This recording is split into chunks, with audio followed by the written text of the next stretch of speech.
இரவுக்கும் பகலுக்கும் இனி என்ன வேலை? இதயத்தில் விழுந்தது திருமண மாலை. உறவுக்கும் உரிமைக்கும் பிறந்தது நேரம். உலகம் நமக்கினி ஆனந்த கோலம். இருவர் என்பதே இல்லை, இனி நாம் ஒருவர் என்பதே உண்மை. இரவுக்கும் பகலுக்கும் இனி என்ன வேலை? இதயத்தில் விழுந்தது திருமண மாலை. உறவுக்கும் உரிமைக்கும் பிறந்தது நேரம். உலகம் நமக்கினி ஆனந்த கோலம். இருவர் என்பதே இல்லை, இனி நாம் ஒருவர் என்பதே உண்மை. இருவர் என்பதே இல்லை, இனி நாம் ஒருவர் என்பதே உண்மை.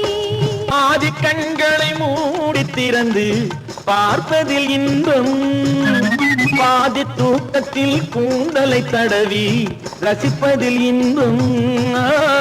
பாதி கண்களை மூடி திறந்து பார்ப்பதில் இன்பம்.